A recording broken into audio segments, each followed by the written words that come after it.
Salam sejahtera, anda sedang menonton Sudut Pandang. Saya Sinta Eng dan bersama saya hari ini pemenang Global Citizens Award 2010 Michael Teoh yang berasal dari Pulau Pinang dan Carielle Doe dari New York, Amerika Syarikat.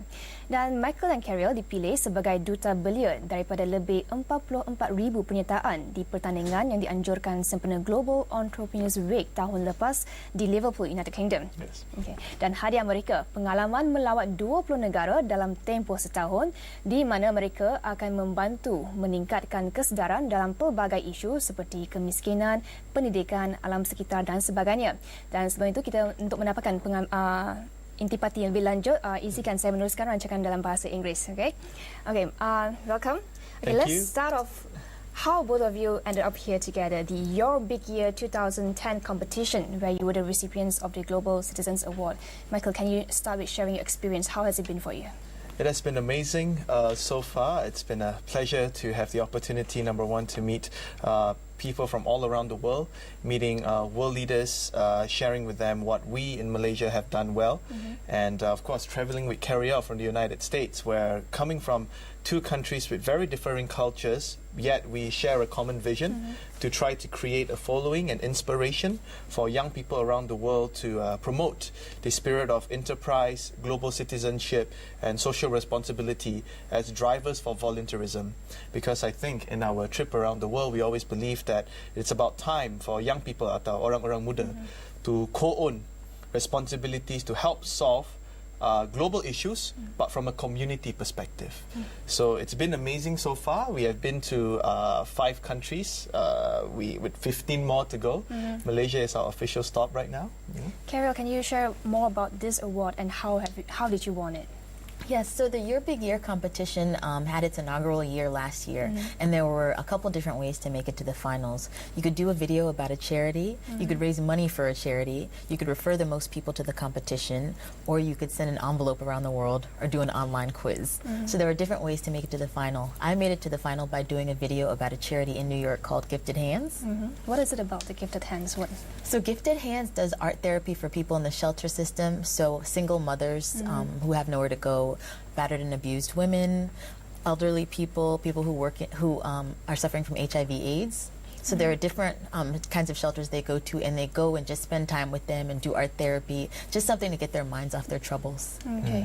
And what are the rounds that you need to go through to emerge as the top 24? Well, it's quite interesting where, especially when we joined, the numbers can be quite daunting. There were 44,000 people from 168 countries who participated, and like Carielle, she's done an amazing job qualifying to the final 24 by actually promoting a charitable body that she really believes in.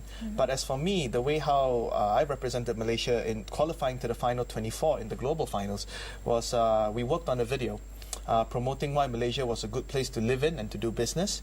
We uploaded the video online, and syukurlah, thank goodness, that Malaysia managed to get one of the highest votes in the world. But when we were in the competition, it was basically a very grueling week, I would say. We were there with 24 very hungry, highly talented, highly ambitious, I would say, people from all around the world. Not all of them were youths, they were from very different backgrounds. We were there for 1 week in Liverpool. We were hosted in the city where we were asked to get involved in a 1-week apprentice-like challenge. It was like The Apprentice, where we had to work with government agencies on developing plans on empowering women in business. We had to teach elementary school kids about entrepreneurship. We had to develop education modules on developing entrepreneurs for university students.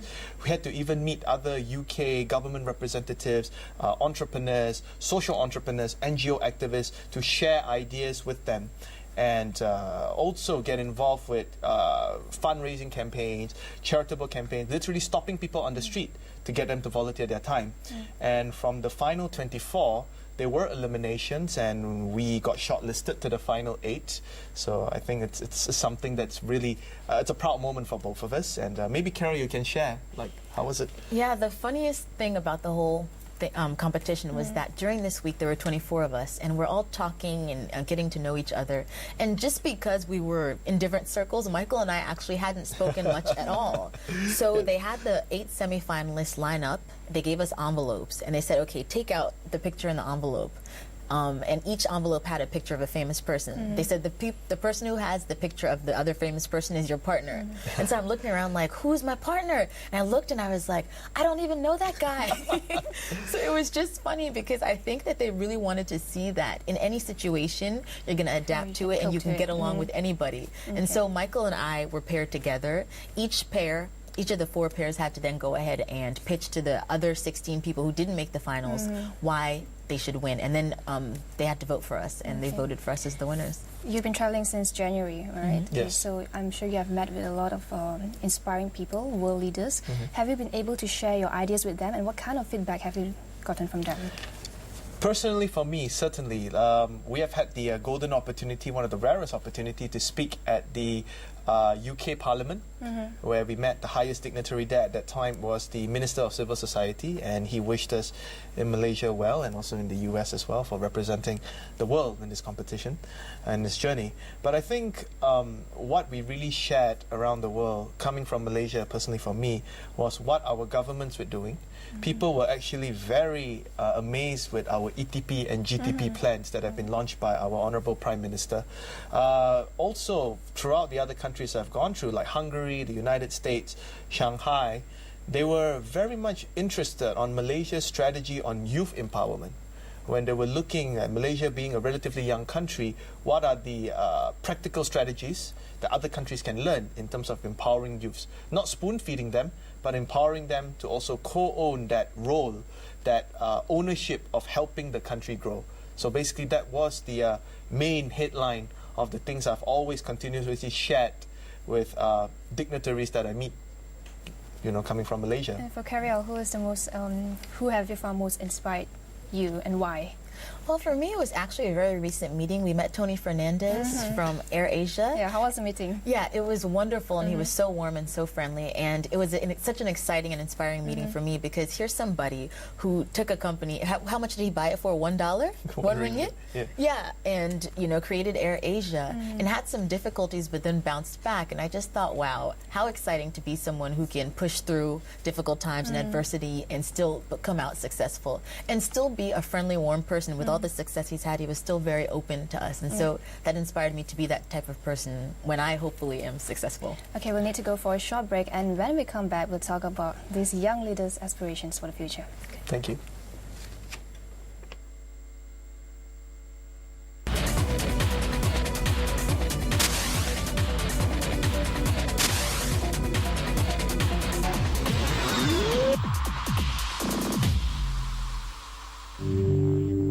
Isnin hingga Jumaat, Astro Awani membawakan 4 kali sehari Bisnes Awani. Penggunaan internet di Malaysia meningkat 41% pada 2010. Institut Kajian Ekonomi Malaysia MIAR menjangkakan ekonomi negara tumbuh sekitar 5.2%.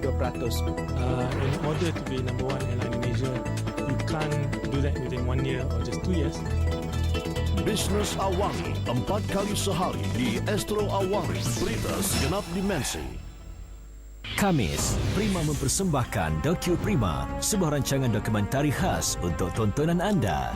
The Sukching Massacre. There was a deliberate hit list of named individuals, really warped but very effective. They were put in lorries and cut away and never heard again. So we can hear the machine gun. Dokumentari khas untuk tontonan anda di Astro Prima. In April, Astro Awani celebrates the brightest young minds of the local ICT industry.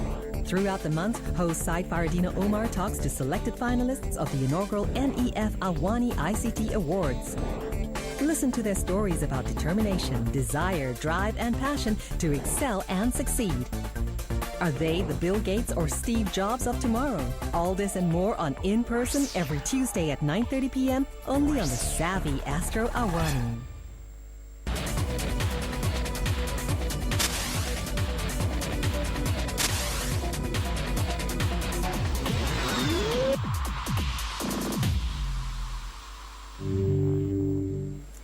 Welcome back, and I'll start off with Carielle first. Carielle, okay, you're from Liberia, and I've seen your documentary on YouTube regarding young girls in Liberia resorting to prostitution to pay for school. Can you tell us more about this issue, and maybe have you encountered similar issues at the places that you have traveled so far? No, I haven't encountered similar issues. I think it's a very specific post-war problem. Liberia had a civil war that went on until 2003, and 2003 was the worst year of the war. So during that time, obviously, the infrastructure was broken down. There weren't any jobs. Families couldn't support their children, and most schools you had to pay for in Liberia. So the girls would then resort to prostitution because they thought people with education have access to money and good futures. So I want an education to get out of my difficult circumstances, but I don't have money, so what can I do? Be a prostitute. And what made it worse of a problem was the fact that the NGO workers who were coming in as people who were supposed to be helping in the society were many times their customers. Okay, so how do you think youth can come together to maybe address this issue? I think this is a very pressing issue in Liberia. How do you think we can come together to use maybe the social media? Yeah. So in the past couple of years, thank goodness, we had Africa's first female president, Ellen Johnson Sirleaf, as president of Liberia. So she's implemented some strategies to help the women. But I think that as youth, it's just important to come together. Unfortunately, not many youth in Liberia have access to too much social media. But I think that there's still so many programs that they're using where they come together and have meetings and talk about the issues there. And also there's NGOs that are coming in and helping with women's empowerment. So that's the most important thing. I think that when women feel empowered and there are skills training for them, then they'll be able to get jobs and move forward. But until you do that and they don't have skills, they're not going to be able to find jobs. Michael, you are very active youth leader, and with regards to, especially with regards to using the new media as a platform for youth to voice their opinions on global issues especially. Can you share more about your ideas? I believe my experience of using social media to try to change things by empowering the young people in Malaysia would date back last year in 2010, where I was elected by Malaysian youths to represent the country to a global youth summit called One Young World, based in London, where I was given the opportunity to deliver a speech on how young people around the world can affect change through social media. And it was amazing because through that conference alone, I thought, I've just got elected by Malaysian youths, I need to represent their voices there. Within a span of 1 to 2 weeks, we have gotten around 36,000 Malaysian youths who have contributed their thoughts and ideas on how to solve global issues, and we even documented it in a report that was even presented to our Prime Minister. On a global level, it has reached people like the former UN Secretary General Kofi Annan, Dato Sri Tony Fernandes has a copy as well, Sir Bob Geldof, Archbishop Desmond Tutu. So basically using social media as a practical mean, I think it is most relevant today. We are beginning to see the emergence of online groups in Malaysia, all based on Facebook. They may be very small groups, as some people may say, not of major concern. But if you look at their membership, they have at least 1,000 people, some even 20,000 people, that these community leaders have influence over. And through my involvement also last year with My Harapan, which is a youth trust foundation, we try to help young people, not only on a physical level in terms of in universities, in colleges, on the streets, but also in addressing these groups online. Because we know that they have the numbers, they have the influence, they have the leadership, and they also have ideas that they want to bring it to life and help our country. I think they only need a platform, they need people, they need a following for them to make those ideas into a reality. Hence, using social media, really, it's an abundance. You can post a random question now on Facebook or Twitter and get so many youths, so many people commenting on it, providing you with answers. You can actually understand how youths behave by seeing what issues are they talking about in social media, who are they provoking, who are they admiring on the global stage, and there are a lot of things we can learn from them. So what are the pressing issues that we should concentrate on for youth now, in your opinion? Personally, I believe in Malaysia, I think the government, the NGOs, the businesses have a long way to go, but at least we are starting to enforce youth empowerment. So more youths are now being given opportunities to realize their ideas. We're not spoon-feeding them, but I think youths like these passionate youths can actually be provided with training, mentoring, guidance, a program, and to a certain extent for corporations and governments to come in, help them with certain funding so that they could launch their ideas with social value, ideas that will create a positive social impact. Then I believe we will then be able to share the responsibility that, you know, we're no longer living in a country where the leadership know it all. It's about really empowering people in the grassroots and helping them to do good for the country. Okay. And I'll jump into that as well. Speaking from the two places that I'm from, I think that in Liberia, thank goodness, in the past 5 years since I did the documentary, there have been initiatives for young people, and it's getting better. And so I think that in that place, what the youth really need is empowerment, and they need job skills training, and that will help them, because you just need to present them with the opportunities and the skills. In America, however, we have the opportunities, we have the skills, but unfortunately, because of the economy, there weren't that many jobs. So I think that for American youth, sometimes it'll be good to teach them more about entrepreneurship and teach them more about trying to go out, maybe even leave the country, have new experiences. I think that we focus a lot on the self in America, and it would be nice to start getting them interested more in volunteerism. So that's why we're excited about Your Big Year. Okay, drawing any comparisons between New York and Malaysia, you have been here. Yeah. Do you see any comparisons or similarities that you'd like to share about regarding to youth? Yes, I think that youth in Malaysia are, I was speaking earlier about American youth being very focused on the self and maybe on their society.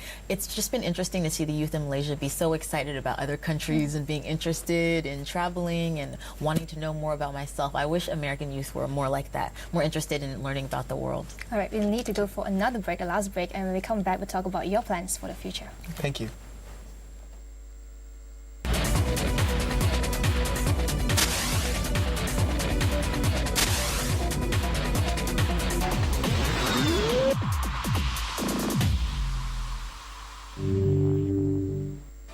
Jumaat, meja bulat menemukan pemimpin komuniti, pembuat dan pelaksana dasar.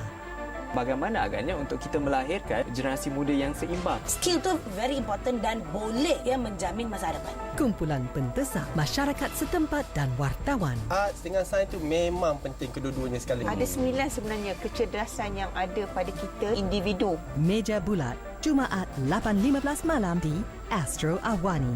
Berita segenap dimensi.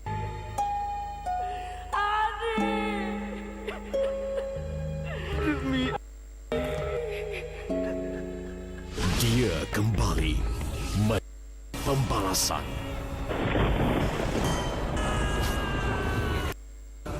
Seisi di hujung jari. Wajah. Mantra 10 malam.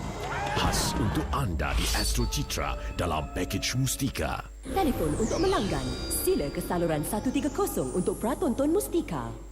Friday. Hi, I'm the Gadget Man. My name is Adam Carruthers and that's what I live for. And on the second season of Gadget Nation, we promise you the latest in the world of technology, video games, gadgets and more. And of course, exclusive previews, you know what I'm talking about. So, starting March 25th, every Friday night, 9:30 p.m. It's only on Astro Awani Channel 501. I'm going to get show ready. Gadget Nation, exclusively on Astro Awani.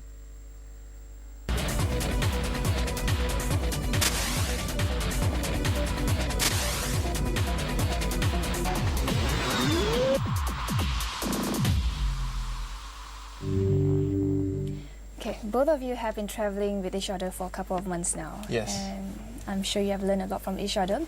How do you complement each other as a team? And maybe you can talk about what have you learned from each other. Well, if I may start first, Carielle has been a superb travel partner because she is fun, she's lively, she's extremely friendly, she's approachable.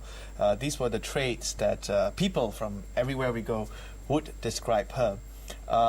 She brings I'll just like to equate this to an example. She's like the girl next door, where anyone from the grassroots, anyone who follow our tweets, our Facebook, our blogs, could actually relate to her because she's like any one of us. And she has been amazing, really, to have joined me in this trip. for Carielle on Michael? So I think it's true. I think that we have very different strengths. Michael is much better as being the front man, the person who will give a speech, the person who can speak to politicians and all that. And I've learned a lot from him in that sense, because I used to be very shy to speak in front of people, and Michael's always so engaging and dynamic and confident. And so it started making me think, well, maybe I can try doing that. So we recently spoke at INTI. What does INTI stand for? I can't remember. INTI International University in Vinlai. We spoke to a group of students there. And it was the first time I started feeling confident, and I was watching Michael speak, so he's teaching me how to be a better public speaker. But just also, I think that he's taught me patience. As a New Yorker, it's very different from, Malaysia and just America in general. But specifically New York, it's very fast-paced, and, we like having things now and all that. And Michael is much more, I think, patient when we've had difficulty and adversity and, telling me to chill out a little bit. Calm and collected, perhaps. Yeah. Yeah. So what are your plans for future? Where is your next destination? Well, our next destination, right after Malaysia, would be Australia, where we'll be heading there to work on 2 projects. Quite interesting. Personally, I'm looking forward to it. We'll be working on an archaeological conservation project in Ayers Rock, Uluru, in the middle of the Australian outback, where we were told that we need to sleep in camps, so it's all not about luxury.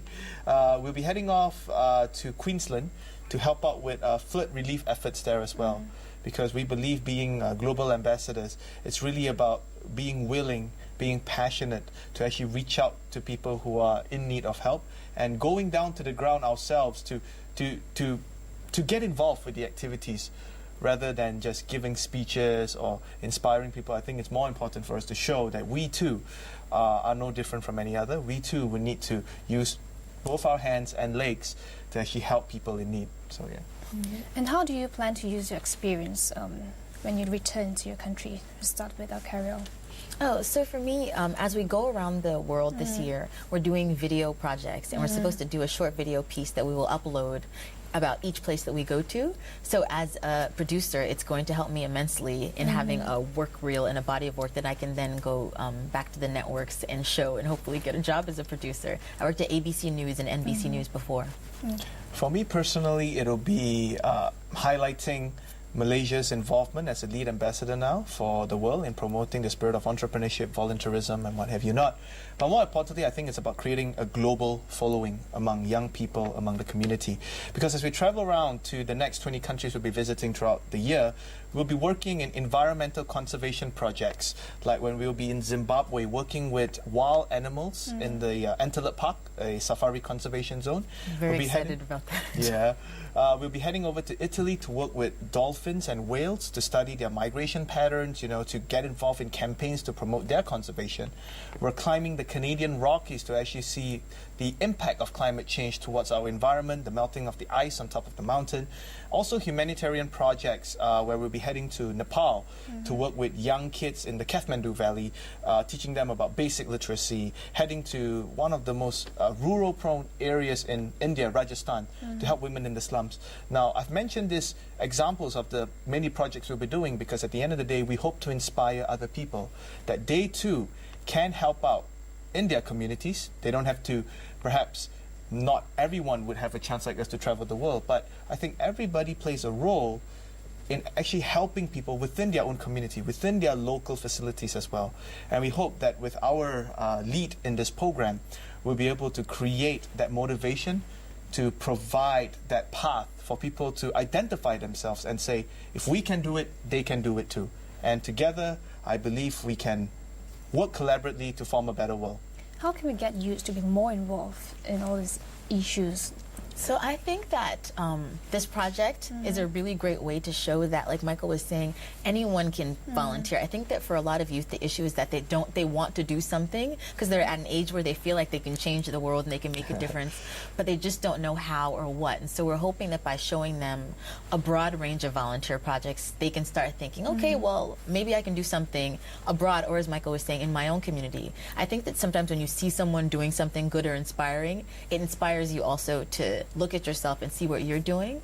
So I really think that just by sharing the information about different volunteer opportunities abroad and in their communities, we can help youth volunteer more. Your big year 2011. Yes. The registration is already open. Yes. And what advice do you have for youths who aspires to be youth ambassadors like yourself? Personally, for me, I believe to become an ambassador, we need to have a big goal set not only for ourselves, but for the country we represent and for the global communities that we will touch. I believe being a global ambassador, one should also possess the communication skills, also the people skills, to talk to people, to relate to people, but at the same time disseminate massive amount of information in hopes of creating an inspiring ripple effect, so that you are producing more people who would follow your lead, more people who would get more involved with initiatives to help their society. So I believe that should be the crucial traits that global ambassadors should have in order to win this competition. And also, I think that they should just be confident. You know, there's a funny story. As I was doing this competition, and, you know, we heard about the huge thousands of people who were involved in applying for it. I was at dinner with a friend, and he said, oh, and this is afterwards when we just had the 24. And he said, oh, well, you know, you're going to England for finals week, but there's so many of you, and, you know, just don't get your hopes up too high. And I said, you know what? Somebody has to win, so why not me? And I think that I want to encourage young people to have the opinion, instead of saying why me or why would I win, say why not me? So why can't I go out and do the things I want to do and try for the things I want to do? If you don't win or you're not successful in whatever you try, it's fine. You'll do something else. But if you never tried, you'll always be thinking, what if? Yes. Right, thank you so much for joining us. Thank you for having hope us to here. have you here again after you've traveled all over the world. Thank you again. All the best in all everything you do. Okay, begitu saja rancangan untuk malam ini. Terima kasih. Selamat malam dan jumpa lagi.